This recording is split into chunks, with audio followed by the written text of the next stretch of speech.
Pour les Républicains, vous avez 5 minutes, monsieur le député.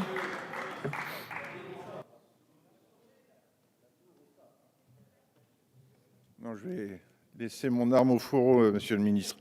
Messieurs les ministres, madame la rapporteure générale, madame la présidente, mes chers collègues, carambar encore raté, allais-je dire. Exercice après exercice, vous ratez votre cible, la cible du retour à la croissance, à la baisse du chômage. Et puis on le voit, on l'a entendu avec l'avis de notre rapporteur général pour cette année, vous êtes dans l'incapacité de documenter les 16 milliards d'économies que vous nous annoncez dans votre budget. Mais en définitive, ce défaut de sincérité budgétaire ne me surprend pas beaucoup.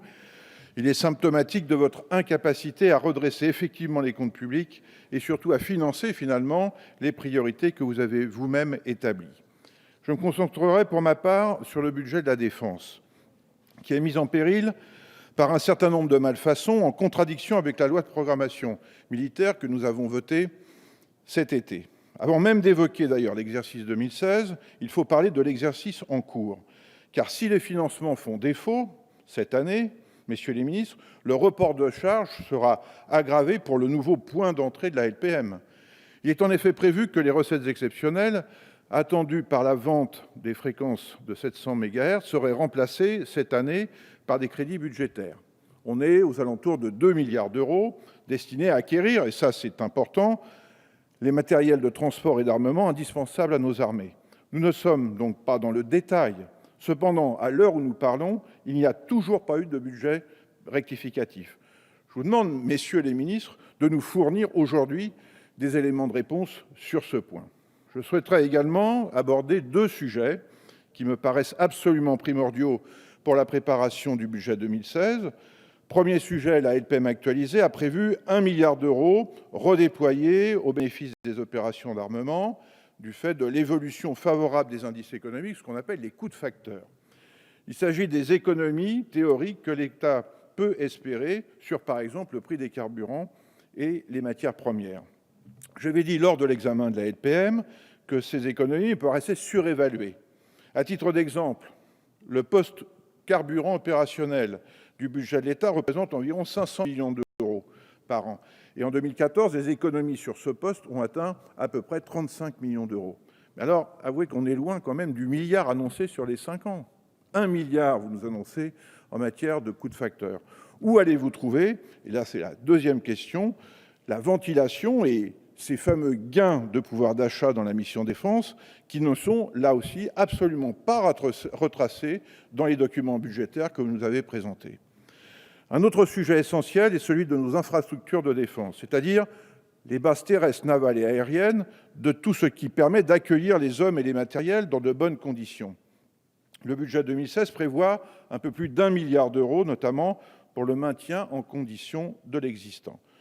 Sur ce montant, 200 millions d'euros devront provenir de la cession d'emprises immobilières laissée par le ministère à l'occasion en particulier de son transfert vers Ballard. La présentation de la mission défense pour 2016 indique que cette somme sera, je cite, en grande partie alimentée par la cession d'emprises parisiennes. Mais alors, messieurs les ministres, vous allez devoir nous présenter les choses, en tout cas nous les préciser, car sur les 4 emprises parisiennes, 2 ont déjà été vendues, la rue de Bellechasse et la caserne de la Pépinière en 2014 et en 2015. Les 2 restantes, à savoir l'hôtel de l'Artillerie et l'îlot Saint-Germain, posent plusieurs questions qui ne sont aujourd'hui pas résolues. Pour l'hôtel de l'Artillerie, environ 100 millions d'euros, vous êtes en discussion, en négociation avec Sciences Po, dont le directeur vient de déclarer pas plus tard que la semaine dernière que ce chiffre était erroné et que la valeur du bien, en cours d'expertise par les services de l'État, était moindre. En tout état de cause, si cette vente est réalisée en temps utile, elle rapportera dans le meilleur des cas à peu près 100 millions d'euros et en aucun cas les 200 millions espérés dans le cadre du budget 2016. D'où ma question, où trouverez-vous les 100 millions d'euros restants? Car vous en conviendrez, monsieur le ministre, la vente de l'îlot Saint-Germain n'est pas pour tout de suite, tant elle soulève un grand nombre d'interrogations du fait de la volonté de Mme Hidalgo de réaliser 50% de logements sociaux sur cette parcelle. La valeur de cet ensemble prestigieux, d'abord estimé à 320 millions d'euros, devrait, ou devra, semble-t-il, faire l'objet d'une nouvelle évaluation par France Domaine. Et j'en profite pour saluer le président de la commission des finances, puisque nous avons ensemble écrit à France Domaine pour demander effectivement quelle était la valeur de ce bien. Et évidemment, France Domaine a été dans l'incapacité, monsieur le ministre, de nous répondre. Je compte donc sur vous, messieurs les ministres, pour éclairer ces 3 points dont je crains qu'ils ne portent une nouvelle ombre à un budget qui doit être parfaitement clair pour nos armées comme pour l'ensemble de nos concitoyens. Je vous remercie.